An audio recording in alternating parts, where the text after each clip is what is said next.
Hello everyone, my self Supriya ma'am from biology point. आज की class में हम एनसीईआरटी क्लास 12 का एक most important topic viral disease discuss करेंगे। Let's start. Common cold. Common cold virus से होने वाला डिजीज है और यह एक अति संक्रामक रोग है जो एक व्यक्ति से दूसरे व्यक्ति में फैलता है। इसके जो रोग जनक हैं वह राइनो वायरस होते हैं, इसीलिए कॉमन कोल्ड को हम राइनिटिस भी कहते हैं। तो पहले नोट कर लेते हैं, rhinitis viral and most infectious disease.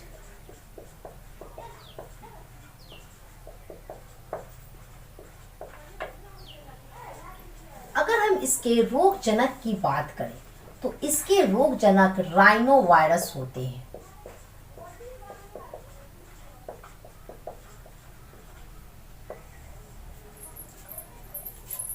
Generally जो वायरस होते हैं उसका जेनेटिक मटेरियल आरएनए होता है, लेकिन हमारे अर्थ पे जो अधिकांश जीव है वायरस को छोड़ के उनका जेनेटिक मटेरियल डीएनए होता है। तो राइनो वायरस के भी जो जेनेटिक मटेरियल होते हैं वो सिंगल स्ट्रैंडेड आरएनए होते हैं और यह सभी कॉम्पिटिटिव एग्जाम में डायरेक्ट पूछे जाने वाला क्वेश्चन है कि इसके रोगजनक कौन है, राइनो वायरस, और इसके जेनेटिक मटेरियल क्या है, सिंगल स्ट्रैंडेड आरएनए। अभी जो हम एपिडेमिक से गुजर रहे हैं कोरोना वायरस के, इसके भी इस ईयर ही नहीं, लास्ट ईयर भी हम बहुत बुरी तरह से इससे प्रभावित हुए। क्यों? क्योंकि वह भी एक वायरस है और उसका भी जेनेटिक मटेरियल आरएनए, इसीलिए उसके वैक्सीन की खोज में इतनी कठिनाई लगी और इतना लंबा ड्यूरेशन लगा। अगला हम बात करें कि इस डिजीज में हमारे बॉडी का कौन से अंग संक्रमित होता है, तो मेनली इस डिजीज में हमारे बॉडी के जो अपर रेस्पिरेटरी ट्रैक्ट मीन्स हमारे रेस्पिरेटरी सिस्टम का जो ऊपर का भाग होता है वह संक्रमित होता है। ऑर्गन इन्फेक्टेड, तो हमारे रेस्पिरेटरी ट्रैक्ट के, हमारे रेस्पिरेटरी सिस्टम के, श्वसन तंत्र के वो ऊपर का कौन कौन सा भाग होता है जिसमें कॉमन कोल्ड का संक्रमण होता है। तो मेनली जो कॉमन कोल्ड होते हैं हमारे नोज को, हमारे नेजल पैसेज को संक्रमित करता है। लेकिन एक बात ध्यान रखने की है कि इस डिजीज में हमारे लंग्स में संक्रमण नहीं होता है, लंग्स अनअफेक्टेड होते हैं, अप्रभावित होते हैं। Organ infected, nose and respiratory passage, और इसमें इसके कारण फेफड़े में संक्रमण नहीं होता है, बट नॉट इन्फेक्ट लंग्स। और ये नोज और रेस्पिरेटरी पैसेज जो है यह हमारे श्वसन तंत्र के ऊपर के पार्ट है, इसीलिए इसे अपर रेस्पिरेटरी ट्रैक्ट इन्फेक्शन भी कहते हैं। Also called upper respiratory tract infection. यहां तक क्लियर हुआ? आगे हम बात करते हैं कि इस डिजीज के सिम्टम्स क्या होते हैं। तो इस डिजीज के जो लक्षण होते हैं, फर्स्ट ऑफ ऑल अगर हम बात करें तो जब हमारे बॉडी में किसी भी प्रकार का संक्रमण होता है तो सबसे पहले हमारे शरीर का जो तापमान है वो बढ़ जाता है, हमारे बॉडी का टेम्परेचर बढ़ जाता है। नॉर्मली हमारे बॉडी का टेम्परेचर 37 डिग्री सेल्सियस है, लेकिन कॉमन कोल्ड के केस में क्या इन्फेक्शन, हमें वायरस का इन्फेक्शन हुआ है, इसलिए हमारे बॉडी का टेम्परेचर बढ़ जाता है और हमें बुखार महसूस होता है। तो पहला सिम्टम्स फीवर,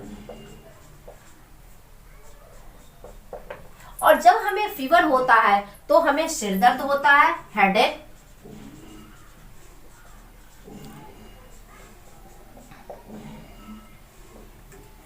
और यह हमारे नाक और रेस्पिरेटरी पैसेज को संक्रमित कर रहा है, तो इस केस में, सामान्य जुखाम के केस में, हमारे जो नाक है वो जाम हो जाते हैं और ये नाक बहने लगते हैं। तो अगला नेजल कंजेशन एंड डिस्चार्ज। ऐसा क्यों होता है? क्योंकि ये जो राइनो वायरस है यह हमारे नाक का और हमारे श्वसन पथ के जो म्यूकस मेम्ब्रेन होते हैं उसे संक्रमित करता है। अगर हम अगले इसके सिम्टम्स, लक्षण की बात करें तो इसके जो लक्षण होते हैं, हमारे जो गले में खराश हो जाता है, शोर थ्रोट,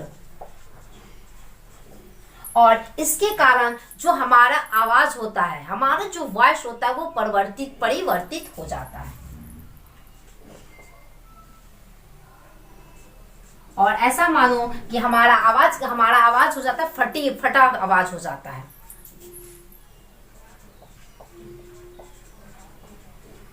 और हमें जो थकान महसूस होता है, जैसे हमें ऐसा लगता है कि थोड़ा सा रेस्ट कर ले तो हमें बेटर फील होगा। टायर्डनेस।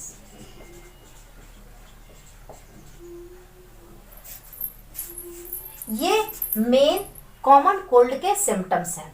और ये जो सामान्य जुकाम होते हैं यह लगभग 3 से 7 दिन में खुद ही ठीक हो जाते हैं।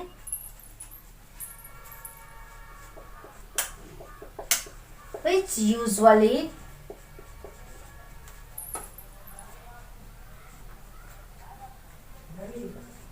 recover within 3 to 7 days। अगला अगर हम बात करें कि यह सामान्य जुकाम फैलता कैसे है, इसका संचार कैसे है, तो transmission.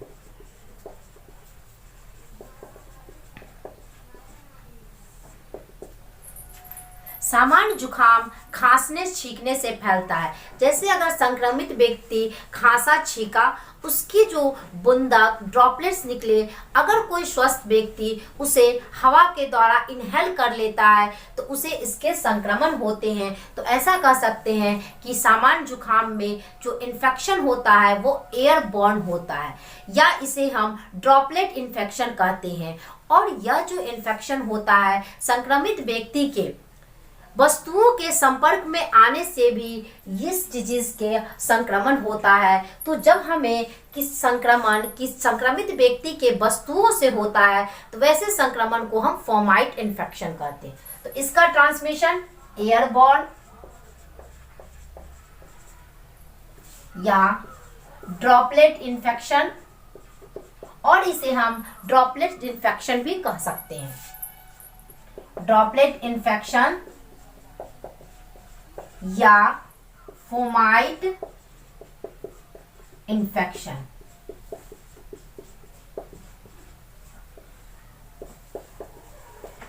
Through contaminated object such as books, pen, mouse, cups, keyboards of infected person। तो इसका जो संचार होता है वो हवा के द्वारा होता है, ड्रॉपलेट्स छींकने खांसने से जो बूंदक निकलते हैं उसके द्वारा होता है, और संक्रमित व्यक्ति के सामान के उपयोग से भी इसका इन्फेक्शन होता है। तो अगर हम ये एक तरीके से इसका इन्फेक्शन होता है तो इसके सिम्टम्स खांसना और छींकना भी हो सकता है।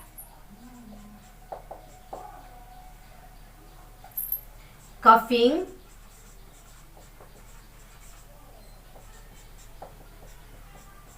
स्नीजिंग। और जब हमें सामान्य जुकाम का इन्फेक्शन होता है तो हमें बहुत छींक आती है, खांसी आती है और हमारा नाक बहने लगता है। आगे अगर हम बात करें कि इस डिजीज को, अगर ये नॉर्मली जो होते हैं 3 से 7 दिन में इसकी रिकवरी हो जाती है, लेकिन अगर इसकी रिकवरी ना हुई तो इसका जो ट्रीटमेंट है, उपचार है, वो एंटीबायोटिक्स के द्वारा होता है। क्यों? क्योंकि अगर हम बात करें तो अभी प्रेजेंट में हम अगर इमेजिन नहीं कर सकते हैं कि अगर लाइफ बिना एंटीबायोटिक्स के हो। किसी भी प्रकार के इन्फेक्शन में जब हम डॉक्टर के पास जाते हैं तो डॉक्टर्स हमें एंटीबायोटिक प्रिस्क्राइब करते हैं। तो ट्रीटमेंट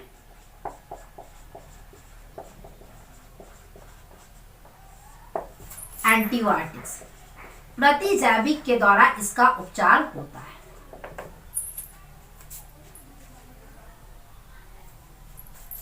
अभी तक हमने कॉमन कोल्ड डिस्कस किया।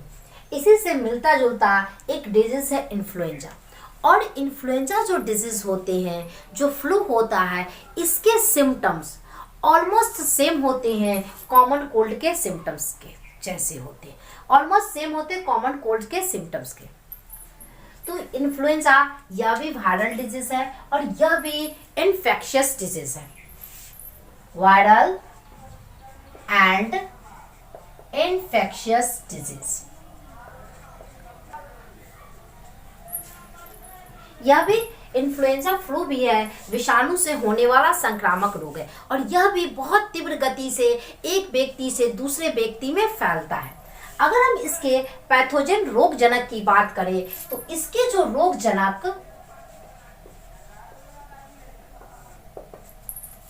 जनक ऑर्थोमिक्जोवायरस होते हैं, ऑर्थोमिक्जोवायरस होते हैं।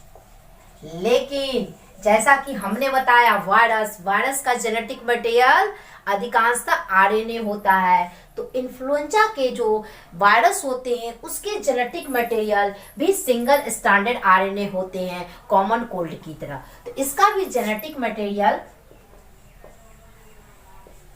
सिंगल स्टैंडर्ड आरएनए होता है। अगला, अगर हम बात करें कि इन्फ्लुएंजा से हमारे बॉडी का कौन सा अंग संक्रमित होता है, ऑर्गेन इन्फेक्टेड। इन्फ्लुएंजा में कॉमन कोल्ड की तरह ही जो अपर रेस्पिरेटरी ट्रैक्ट होते हैं, हमारे जो श्वसन तंत्र के जो अपर रेस्पिरेटरी ट्रैक्ट होते हैं, जो ऊपर के भाग होते हैं, वह भी इसमें संक्रमित होते हैं।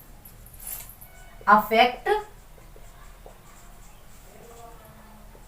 Upper respiratory tract.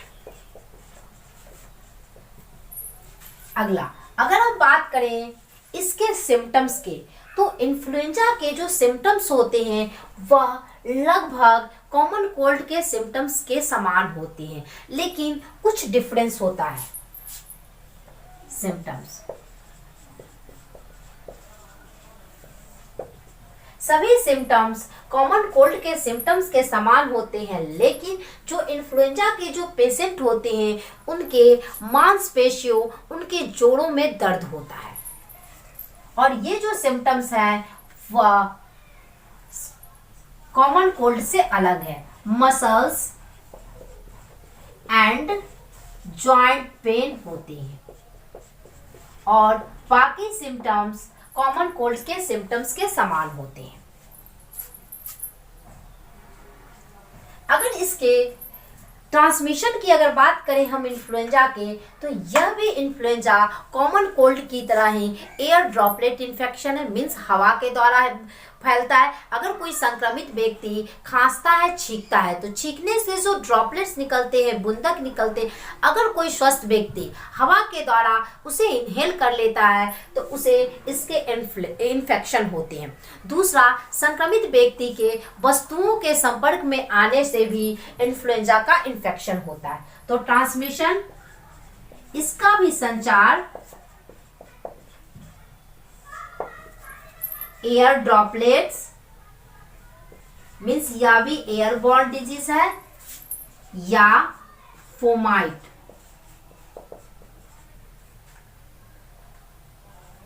इन्फेक्शन है। बट इन्फ्लुएंजा में कुछ बाद में कॉम्प्लिकेशन भी आते हैं, इसके कुछ लेट कॉम्प्लिकेशन होते हैं। लेट कॉम्प्लिकेशन,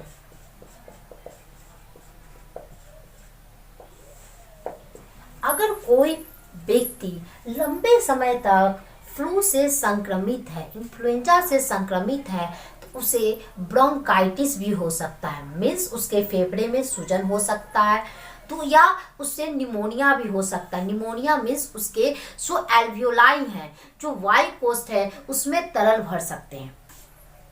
निमोनिया भी हो सकता है। हमारे जो श्वसन तंत्र है उसके जो वायु कोष्ठ है, एल्वियोलाई है, जिसमें हवा होता है और उससे हवा का एक्सचेंज होता है, आदान प्रदान होता है। हम ऑक्सीजन लेते हैं और कार्बन डाइऑक्साइड बाहर की ओर छोड़ते हैं। लेकिन जब निमोनिया का केस आता है तो उसमें वायु कोष्ठ एल्वियोलाई में तरल भर जाते हैं। और अगर आप विशेष निमोनिया के बारे में पढ़ना चाहें तो हमने इसके बारे में वीडियो बना चुके हैं। और इसके कारण ईयर इन्फेक्शन भी होता है, क्योंकि हमारे जो मिडिल ईयर का जो यूस्टेकियन ट्यूब होता है वह हमारे नोज से कनेक्टेड होता है। इसलिए लेट में अगर कोई व्यक्ति लंबे समय तक इन्फ्लुएंजा का शिकार है तो उसे ये सब भी इन्फेक्शन हो सकते हैं और यह घातक भी हो सकता है। तो late complication, bronchitis, pneumonia, ear infection.